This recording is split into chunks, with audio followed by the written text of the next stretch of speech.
الحمد للہ رب العالمین والصلاة والسلام علی سید المرسلین وعلی آلہ واصحابہ وازواجہ وذریاتہ اجمعین سبحان ربک رب العزۃ عما یصفون وسلام علی المرسلین والحمد للہ رب العالمین۔ حضرات، آج کی مجلس میں یہ بات عرض کرنی ہے کہ نماز کے اندر جو وسوسے اور خیالات آتے ہیں، کس وجہ سے آتے ہیں اور کس قلب کے اندر، کس دل کے اندر یہ وسوسے اور خیالات جمتے ہیں، غور سے سماعت فرمائے۔ حدیث شریف میں آتا ہے، ان العبد اذا قام یصلی، انسان جب نماز پڑھنے لگتا ہے تو اللہ تعالیٰ فرشتوں سے فرماتے ہیں کہ حجاب اٹھا دو، لیکن جب وہ التفات کرتا یعنی ادھر ادھر جھانکنے لگ جاتا ہے تو فرماتے ہیں حجاب ڈال دو۔ حجاب، نماز میں جو التفات، دائیں بائیں جھانکنا منع فرمایا گیا ہے، یہ دو قسم کا ہے۔ اول التفات قلب، یعنی اللہ تعالیٰ کی طرف سے دل ہٹا کر غیر اللہ کی طرف لگانا۔ دوم التفات بصر، یعنی اللہ سے نظر ہٹا کر ادھر غیر اللہ کی طرف لگانا، یہ اپنی نظروں سے ادھر ادھر کی چیزوں کو دیکھنا۔ یہ دونوں اقسام منع ہے، اور جب تک انسان نماز کی طرف متوجہ رہتا ہے اللہ تعالیٰ اس کی طرف متوجہ رہتا ہے۔ جب دل یا آنکھ کی توجہ غیر اللہ کی طرف ہٹا لیتا ہے تو اللہ تعالیٰ بھی اس سے اعراض کر لیتے ہیں۔ رسول اللہ صلی اللہ علیہ وسلم سے نماز میں دائیں بائیں جھانکنے کے متعلق دریافت کیا گیا تو آپ علیہ السلام نے ارشاد فرمایا، اختلاس یختلسہ الشیطان من صلاۃ العبد، شیطان جھپٹ ہے جو کہ شیطان نمازی کی نماز سے جھپٹ مارتا ہے۔ ایک حدیث میں یوں بھی آیا ہے، یقول اللہ تعالی الی خیر منی الی خیر منی، عز و جل فرماتے ہیں کیا مجھ سے کسی بہتر ہستی کی طرف جھانکتا ہے، مجھ سے اعلیٰ کی طرف۔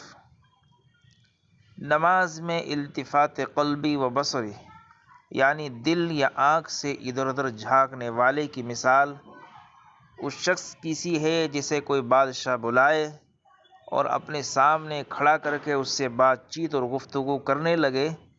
وہ بے وقوف اثناء کلام میں ہی بادشاہ سے توجہ ہٹا کر دائیں بائیں جھانکنے لگ جائے، اور توجہ قلبی نہ ہونے کے باعث بادشاہ کے کلام کا مفہوم تک نہ سمجھ سکے، کیونکہ اس کا دل تو وہاں سے غیر حاضر ہوگا۔ تو ایسے شخص کے متعلق بتلائیے آپ، سلطان کا کیا رویہ ہوگا؟ کیا وہ کم از کم اتنی سزا کا مستحق نہ ہوگا کہ وہ بادشاہ کی نظروں سے گر کر اور غضب سلطانی کی ضد میں آ کر شاہی عدالت سے مار مار کر نکال دیا جائے؟ اس لیے نماز کے اندر اپنی توجہ کو اللہ کی طرف رکھے اور خیال کرے کہ میں نماز ادا کر رہا ہوں، اللہ مجھے دیکھ رہے ہیں، اللہ میری طرف متوجہ ہیں۔ جیسا کہ میں نے آپ کو ابھی حدیث شریف کے حوالے سے بتایا کہ اللہ تعالیٰ فرشتوں سے فرماتے ہیں حجاب ہٹا دو، لیکن جب وہ التفات کرتا یعنی ادھر ادھر جھانکنے لگ جاتا ہے تو فرماتے ہیں حجاب ڈال دو۔ جب وہ غیروں کی طرف التفات کرتا ہے، جب وسوسے اور خیالات آتے ہیں تو عز و جل اپنے اور اس کے مابین حجاب کر دیتے ہیں۔ حجاب ہوتے ہی شیطان فوراً آ جاتا ہے اور اس کے دل پر دنیاوی امور کے طرح طرح کے خیالات و وسوسے ڈالنے لگ جاتا ہے، اور بعینہ ہی ایسے کر دکھاتا ہے جیسے انسان شیشے میں سے مختلف چیزیں دیکھ رہا ہوتا ہے، لیکن اس کے برعکس جب وہ توجہ قلبی اللہ تعالیٰ کی جانب مبذول کر لیتا ہے اور ادھر ادھر نہیں جھانکتا، تو شیطان کو اتنی قدرت نہیں ہوتی کہ اللہ تعالیٰ و انسان کے دل کے مابین حائل ہو کر وسوسے ڈال سکے۔ شیطان اسی صورت ہی میں انسان پر داخل ہو سکتا ہے جب اللہ و انسان کے درمیان حجاب ہو جائے، لیکن اگر انسان اللہ تعالیٰ کی طرف دوڑ کر چلا جائے اور اپنے دل کو حاضر رکھے تو شیطان فرار ہو جاتا ہے۔ غرض ہے کہ نماز میں انسان اور اس کے دشمن شیطان کو یوں ہی ٹکر لگی رہتی ہے۔ پھر یہ بھی یاد رکھیے آپ کہ نماز میں حضور قلب اور اشتغال باللہ کی طاقت انسان کو تبھی حاصل ہوتی ہے کہ اپنی شہوات و خواہشات کو مغلوب و مقہور کر لے، ورنہ سمجھ لیجئے کہ شہوت نے اس کے دل کو مغلوب کر لیا ہے اور شیطان نے اس کے اندر اپنا ٹھکانہ بنا کر اس پر اپنا پورا قبضہ و تسلط جما لیا ہے، تو وہ افکار و وساوسات سے کیسے خلاص ہو سکتا ہے؟ یاد رکھیے دل تین طرح کے ہوتے ہیں۔ ایک وہ دل جو ایمان اور تمام قسم کی خیر و برکت سے خالی ہوتا ہے، یہ دل اندھیری کوٹڑی کی طرح تاریک ہوتا ہے، جسے دیکھ کر شیطان بے حد خوش ہوتا ہے کہ اس میں پوری آزادی سے وسوسے ڈالنے کا موقع ملتا ہے، اور یقیناً یہ اس کے لیے خوشی کا مقام ہے، کیونکہ اس قسم کا دل شیطانی اڈا اور شیطانی جگہ ہوتا ہے، اور شیطان بے دھڑک جس طرح چاہتا ہے اس پر حکمرانی کرتا ہے اور پوری طرح اس پر قبضہ جما لیتا ہے۔ نمبر دو، وہ دل جو نور ایمان سے چمک دمک رہا ہوتا ہے، اس کے اندر نور ایمانی کی قندیل جگمگا رہی ہوتی ہے، لیکن اس پر ظلمت، شہوت اور خواہشات کی تیز و تند آندھیاں چل رہی ہوتی ہے۔ تو اس قسم کے دل پر شیطان کبھی آتا ہے اور کبھی جاتا ہے، کبھی چڑھتا ہے کبھی اترتا ہے، غرض ہے کہ دونوں میں باہم جنگ سی چھڑی رہتی ہے، کبھی دل کا پلہ بھاری ہوتا ہے کبھی شیطان کا۔ تیسرا دل ایمان سے بھرا ہوا دل جو نور ایمانی سے چمک رہا ہے، جس سے تمام حجابات شہوانی دور ہو چکے ہیں، ظلمات کافور ہو چکے ہیں، غرض ہے کہ ایسا دل رکھنے والے سینے میں نور ایمانی کی روشنی ہے، جس میں ایسی حرارت موجود ہے کہ وساوسات اس کے قریب جائے تو جل کر راکھ ہو جائے۔ گویا وہ دل اس آسمان کی مانند ہے جس کی ستاروں سے حفاظت کی گئی ہے، اگر کوئی شیطان اس کے قریب جاتا ہے تو چنگاری یعنی شعلہ کھا کر جل جاتا ہے۔ یاد رکھنا چاہیے میرے محترم دوستو کہ آسمان مومن سے زیادہ باحرمت نہیں، مومن کی عزت و حرمت آسمان سے کہیں اعلیٰ و برتر ہے، اور آسمان سے کہیں زیادہ اللہ تعالیٰ مومن کی حفاظت کرتا ہے۔ آسمان مستقر وحی، فرشتوں کی عبادت گاہ اور انوار طاعت کا مقام ہے، مگر مومن کا دل مستقر وحی توحید، منبع محبت، چشمہ معرفت اور سرچشمہ ایمان ہے، جس میں توحید الہی، محبت خداوندی، معرفت الہی اور ایمان باللہ کا نور جگمگا رہا ہے، تو یقیناً وہ اس قابل ہے کہ دشمن کی فریب کاریوں سے اسے محفوظ رکھا جائے اور اس کی حفاظت کی جائے، تاکہ وہ اچانک اور غفلت کی حالت میں جھپٹ کے سوا کسی صورت اس کا نقصان نہ کر سکے۔ اس کی بہترین مثال اس طرح بھی آپ سمجھ سکتے ہیں کہ مکانات تین قسم کے ہوتے ہیں۔ اول شاہی مکان، جس میں شاہی جواہرات، شاہی خزانے اور شاہی ذخیرے جمع ہوتے ہیں۔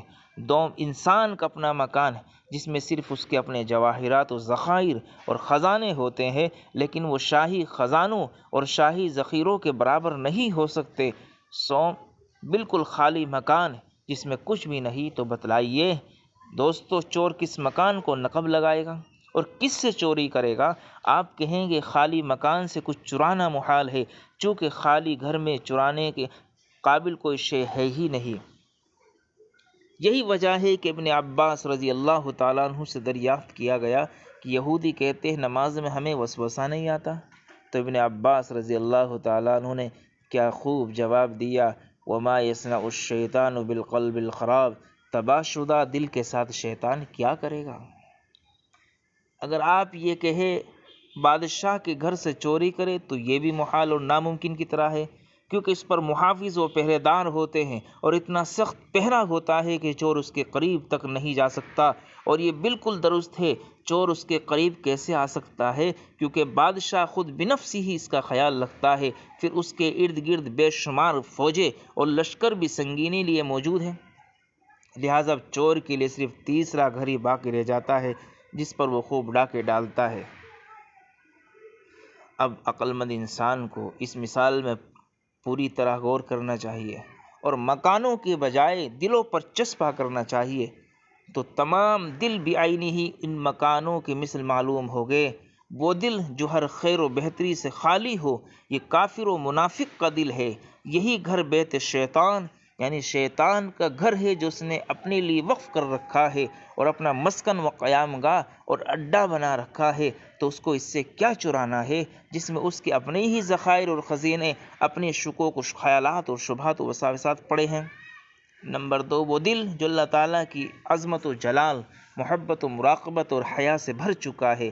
ایسے دل پر کس شیطان کو ہمت پڑ سکتی ہے، اور کون شیطان جرأت کر سکتا ہے؟ اور بفرض محال اس سے کوئی چیز چوری کرنا چاہے گا تو کیا چرائے گا؟ زیادہ سے زیادہ یہی ہوگا کہ کبھی انسان کی غفلت و بے خبری میں کسی وقت جھپٹ مار کر چھین لینے میں کامیاب ہو جائے گا، تو بعید از عقل نہیں ممکن، کیونکہ غفلت و نسیان تو پھر بھی اس کا فطری خاصہ ہے۔ آخر وہ بشر ہے، اور بشریت کا یہ تقاضا ہے کہ وہ بھول جاتا ہے، اس سے غفلت ہو جاتی ہے، ذہول و نسیان ہو جاتا ہے، اور پھر غلبہ تباہ بھی موجود ہے۔ وہب بن منبہ رحمۃ اللہ علیہ کے متعلق مذکور ہے کہ انہوں نے فرمایا، ایک آسمانی کتاب میں موجود ہے، میں گھروں میں سکون نہیں کیا کرتا اور نہ ہی گھروں میں سما سکتا ہوں، اور مجھے کون سی چیز اپنے اندر سما سکتی ہے، حالانکہ تمام آسمان تو میری کرسی میں سمائے ہوئے ہیں۔ ہاں میں ہوں تو اس شخص کے دل میں جس نے میرے سوا تمام چیزوں کو خیر آباد کہہ دیا ہے اور صرف مجھ سے لو لگائی ہے۔ یہی معنی حدیث میں ہے، مجھے میرے آسمان و زمین اپنے اندر نہیں سما سکتے، مگر مرد مومن کا دل مجھے اپنے اندر سما سکتا ہے۔ اللہ ہم سب کے دلوں کو اپنی محبت سے اور اپنے نور سے بھر دیں۔ بہرحال تیسرا وہ دل جس میں اللہ تعالیٰ کی توحید، محبت، معرفت، ایمان باللہ اور اس کے وعدہ اور وعید کی تصدیق موجود ہوتی ہے، ساتھ ہی اس میں شہوات نفسانیہ و عادات نفسانی اور دوائی طب و خواہشات بھی موجود ہوتے ہیں۔ وہ دل جو ان دو قسم کے دوائی اور محرکات میں گھرا ہوتا ہے اور وہ بالکل ان کے درمیان ہوتا ہے، کبھی ایمان و معرفت، محبت الہی اور ارادت خداوندی کی دعوت دینے والی کی طرف مائل ہو جاتا ہے، اور کبھی خواہشات و طبیعت کی طرف دعوت دہندہ شیطان کی طرف مائل ہو جاتا ہے۔ تو ایسے دل کے متعلق شیطان کو بہت بڑی امیدیں ہوتی ہے، ہر وقت اس پر وار چلاتا ہے اور قسم قسم کے نقصانات کرتا ہے۔ اللہ ہمارے قلب کو اپنے نور سے اور اپنی محبت سے بھر دے، اور شیطان کے مکر و فریب سے اور شیطان کے خیالات اور وساوسات سے ہمارے قلب کی حفاظت فرمائے۔ آمین۔ وما علینا الا البلاغ۔